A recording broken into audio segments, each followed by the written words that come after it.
رمضان شریف بھی آ رہا ہے اور آپ کو معلوم ہے ہم نے رمضان میں پڑھائی رکھی ہے، چھٹیاں نہیں رکھی۔ جب میں نے حسنین شروع کیا 1999 میں تو اللہ نے میرے دل میں یہ بات ڈالی کہ رمضان تو علم کا مہینہ ہے، انا انزلناہ فی لیلۃ القدر، اور چاروں آسمانی کتابیں رمضان میں اور سارے صحیفے رمضان میں۔ پتہ نہیں اللہ کو کیا پسند تھا اس مہینے کا۔ حضرت ابراہیم علیہ السلام پر چھوٹی کتابیں اتری یکم رمضان کو، حضرت موسیٰ علیہ السلام پر تورات اتری 2 رمضان کو، حضرت داؤد علیہ السلام پر زبور اتری 6 رمضان کو، حضرت عیسیٰ علیہ السلام پر انجیل اتری 12 یا 18 رمضان کو، اور اللہ کے نبی پر قرآن اترا فی لیلۃ القدر، لیلۃ القدر میں اترا۔ تو سارا آسمانی علم رمضان میں اترا۔ سارے مہینوں کے نام عربوں نے رکھے، محرم، صفر، ربیع الاول، ربیع الثانی، جمادی الاولی، جمادی الثانی، رجب، شعبان، رمضان، شوال، ذوالقعدہ، ذوالحج۔ اس میں جو رمضان ہے یہ نام اللہ نے رکھا، باقی مہینوں کے نام تو رکھے عربوں نے۔ پھر ان کی زبان پہ اللہ لایا رمضان، چونکہ ابھی تو دنیا بھی نہیں بنی تھی اور اللہ نے قرآن کی تلاوت فرمائی تھی، تو اس قرآن میں تھا شہر رمضان الذی انزل فیہ القرآن۔ تو رمضان کا نام اللہ نے پہلے سے چن رکھا تھا، پھر ان سے رکھوا دیا۔ رمضان کہتے ہیں رمض یرمز، جل جانا، جل جانا۔ رمضان کو رمضان کیوں کہتے ہیں؟ کہ اس میں گناہ جل جاتے ہیں۔ مسلمان پہلا روزہ رکھتا ہے اور اس کے گناہ اللہ جلانا شروع کرتا ہے، اس کی بھوک پیاس کی آگ میں گناہوں کو ڈالتا ہے، جلاتا ہے۔ آخر 29 رمضان یا 30 رمضان آخری رات اللہ تعالیٰ اس کی پچھلے سال کے سارے گناہ معاف فرما دیتا ہے۔ تو اس کو اس سے تشبیہ دی گئی کہ جیسے جلنے سے چیز ختم ہو جاتی ہے، رمضان کے روزے کی بھوک اور پیاس کی تپش سے اللہ تعالیٰ پچھلے سال کے سارے گناہوں کو معاف فرما دیتا۔ تو مجھے خیال آیا اس وقت جب ابھی بالکل کزرع اخرج شطأہ تھا، ہمارے مدرسے کی مثال کزرع اخرج شطأہ، دعا کرو اللہ تعالیٰ فاستغلظ فاستوى علی سوقہ سے بنا دے۔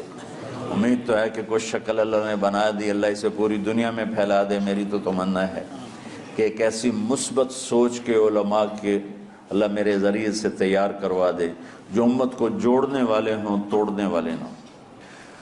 تو اللہ تعالیٰ آپ کو مثبت بنائے۔ رمضان میں چونکہ سارا علم اترا تو مجھے خیال آیا کہ ہمیں رمضان میں چھٹی کرنا تو ایک ایسی عادت ہے، کوئی سنت تو ہے نہیں، تو مجھے رمضان میں پڑھائی کروانی چاہیے، چاہے تھوڑی ہوگی۔ روزے کی بھوک بھی ستائے گی اور رات کے جاگنے کی وجہ سے نیند بھی ستائے گی، لیکن اس میں ایک لفظ سینکڑوں لفظوں پہ بھاری ہوگا، غیر رمضان۔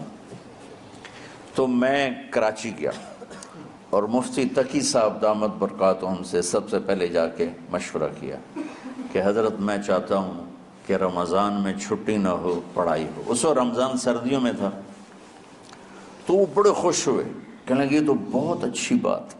وہ تو اتنے بڑے ہاتھی کے پاؤں میں سب کا پاؤں، اتنی بڑی ہستی نے، وہ صرف پاکستان کا سرمایہ نہیں پوری امت کا سرمایہ ہے۔ تو ان کی اس بولنے نے مجھے ہمت دے دی۔ تو پھر میں نے یہاں آ کر تو ہم نے رمضان میں سبق شروع، اس وقت ذرا میری ہمت تھی تو میں رات کو پڑھاتا بھی تھا، بیان بھی کرتا تھا۔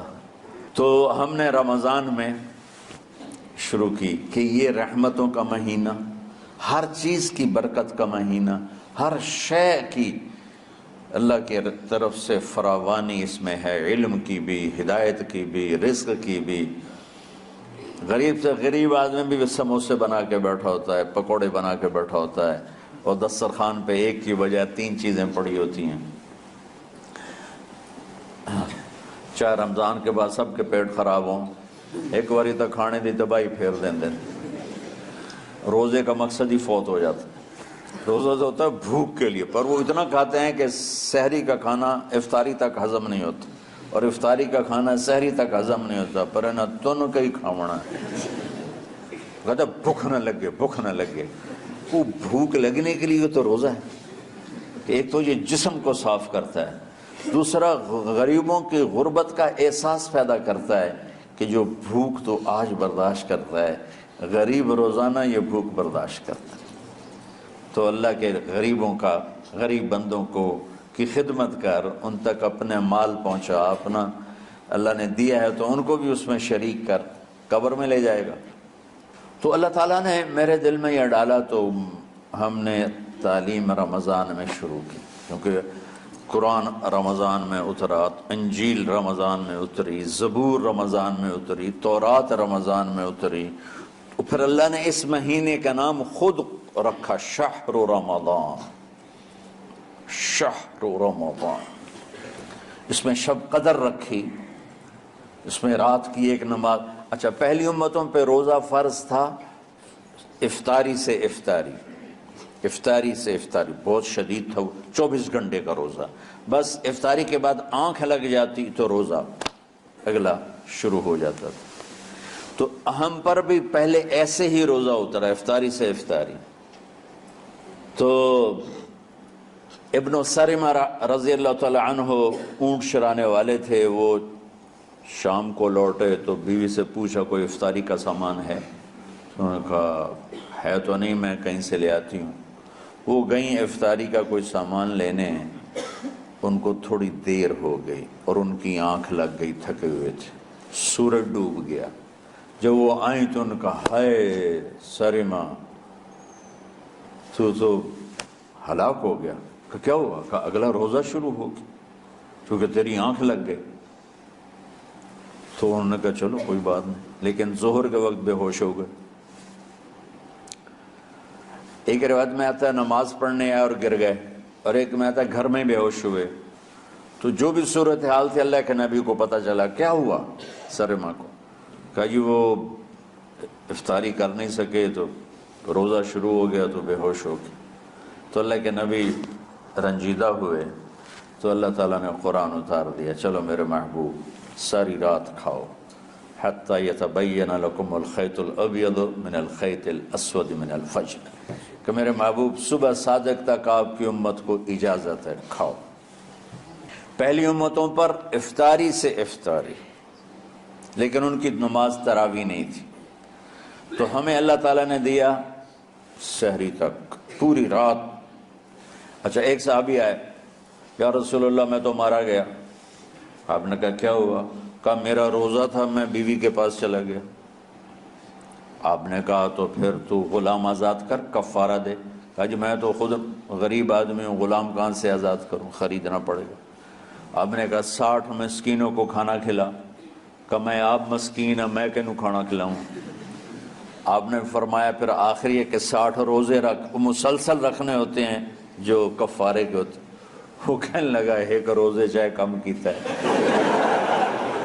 60 روزے جو میں کی کروں۔ تو آپ نے فرمایا اچھا ٹھیک ہے بیٹھ جا، بیٹھ گئے۔ تھوڑی دیر ہوئی تو ایک انصاری صحابی کھجوروں کا ٹوکرا لے کر آیا کہ یا رسول اللہ یہ صدقے کی کھجوریں ہیں، تقسیم فرما دیں۔ تو آپ نے فرمایا بھائی وہ کدھر ہو؟ کہا جی بیٹھا ہوں۔ آپ نے کہا ادھر آ، یہ کھجوریں لے جا اور 60 گھروں میں تقسیم کر دے۔ سبحان اللہ، اللہ نے اس امت کو لاڈ لڈائے ہیں، یہ اللہ کی لاڈلی امت۔ عجیب واقعہ یہ، کہنے لگا یا رسول اللہ کی قسم مدینے میں مجھ سے غریب کوئی نہیں، آپ ایسا کرو یہ میرا کفارہ مجھے ہی صدقہ کر دو۔ تو آپ اتنا ہنسے کہ یہ آخری دانت نظر آنے لگے۔ بہت کم ایسا ہوتا تھا فَضَحِكَ حَتَّى بَدَتْ نَوَاجِذُهُ، ایسا ہنسنا آپ کبھی کبھی ہنستے تھے کہ آخری دانت پورا منہ کھل جائے۔ تو آپ اتنا ہنسے کہ آخری دانت تک نظر آنے لگے۔ تو آپ نے کہا اچھا جا لے جا تیرے واسطے، لیکن یہ صرف تیرے لیے اور کسی کے لیے نہیں ہے۔ تو جب ایسی خیانت ہوئی تو اللہ تعالیٰ نے دوسرا حکم بھی اتار دیا، باشروہن، کہ تمہارے لیے بیوی بھی حلال ہے، کھانا بھی حلال ہے، جب تک صبح صادق نہیں ہو جاتی۔ لیکن اللہ نے ہمیں ایک نماز عطا فرما دی جس کو ہم آج صلاۃ التراویح کہتے ہیں۔ میرے نبی کے زمانے میں اسے قیام اللیل کہا جاتا تھا۔ تو اللہ نے ہمیں رات کی نماز عطا فرمائی، اور چونکہ یہ ایک مشقت ہے تو میرے نبی نے کہا یہ رات کی نماز کے ہر سجدے پر 1500 نیکی لکھی جاتی، 1500 نیکی لکھی جاتی، اور اللہ تعالیٰ ہر سجدے پر جنت میں ایک محل بناتا ہے جس کے 60,000 سونے چاندی کے دروازے ہوتے، اور ایک درخت اس کے لیے لگاتا ہے جس کے نیچے 100 سال گھوڑا دوڑ سکتا ہے۔ تو رمضان کا اہتمام آپ رجب سے شروع فرما دیتے تھے۔ میرے نبی نے 9 رمضان دیکھے، 9 رمضان اپنی زندگی میں، 9 رمضان۔ 10ویں رمضان سے پہلے آپ اللہ کے پاس تشریف لے گئے۔ آپ کی زندگی میں روزے فرض ہونے سے آپ کی وفات تک 9 رمضان گزرے، اور میں قربان جاؤں اپنے نبی پر، اپنی امت پہ کیسی شفقت تھی۔ آپ سحری کھاتے تھے بالکل آخری وقت، ادھر بلال اذان دے رہا ہے اور ادھر وقت اس کے ساتھ ہی افطار کرنا۔ اور سحری میں ایک واقعہ سناتا ہوں، آپ سحری کھا رہے تھے، بکرے کی سری پکی ہوئی تھی، تو مولا علی رضی اللہ تعالیٰ عنہ اور عرباض بن ساریہ رضی اللہ تعالیٰ عنہ آپ کے ساتھ کھانا کھا رہے تھے۔ تو حضرت بلال ہے، یا رسول اللہ وقت ختم ہو گیا ہے، میں اذان دینے جا رہا ہوں، آپ برائے مہربانی کھانا پینا بند کریں۔ اور یہ کہہ کر چلے گئے۔ چھت، ایک انصاری عورت تھی، اس کے گھر کی چھت پہ چڑھ کے اذان دیتے تھے۔ چڑھنے لگے تو پھر واپس آئے کہ دیکھوں اللہ کے نبی نے کھانا چھوڑ دیا یا نہیں۔ آگے دیکھا تو وہ کھا رہے تھے۔ انہوں نے کہا یا رسول اللہ واللہ لقد اصبحت، یا رسول اللہ اللہ کی قسم سحری کا وقت ختم ہو گیا، صبح ہو گئی۔ تو آپ نے ہاتھ پیچھے کر لیا، کہہ رہے تیرا بھلا ہو بلال، ابھی وقت باقی تھا، تیرے قسم کھانے پر اللہ نے اس کو پہلے نکال دیا کہ تیری قسم کہیں جھوٹی نہ پڑ جائے۔ تو حضرت علی نے فرمایا کہ اگر بلال قسم نہ کھاتے تو جب تک میرے نبی کھاتے رہتے صبح صادق نہیں ہونی تھی۔ تو بالکل آخری وقت میں آپ کھاتے تھے تاکہ کم سے کم وقت امت پہ بھوک کا آئے۔ تو اللہ تعالیٰ آپ کے علم میں برکت دے۔ رمضان علم کا مہینہ ہے، سونے کا نہیں ہے، کھانے کا نہیں ہے، سموسے پکوڑے کا نہیں ہے، رمضان علم کا مہینہ۔ شب قدر اس میں ہے، اللہ کا عرش پہلے آسمانوں پر ہے، سارا دن ساری رات اللہ کے اعلان ہو رہے ہیں، کوئی بخشش چاہنے والا، کوئی معافی چاہنے والا، کوئی رزق چاہنے والا، کوئی ہدایت چاہنے والا، کوئی شفا چاہنے والا، اور فرشتوں کے اعلان ہو رہے ہیں، بھلائی کرنے والے آگے بڑھ، برائی کرنے والے بس کر دے۔ تو جو رحمت رمضان میں، میرے نبی نے فرمایا اگر میری امت کو پتہ چل جائے کہ رمضان کیا ہے تو یہ تمنا کریں گے کہ کاش سارا سال ہی رمضان ہوتا۔ تو بچوں، آپ خوش قسمت ہیں کہ آپ کا جو رمضان ہے وہ علم کی طلب میں ہے۔ اس میں اگر آپ سوئے بھی ہوگے نا تو آپ کو وہ اجر ملے گا جو نفلیں پڑھنے والوں کو بھی نہیں ملے گا۔ ایک شخص آیا کہ یا رسول اللہ، اب دیکھو آپ اللہ کے راستے میں ہو، آپ اللہ کے راستے میں ہو۔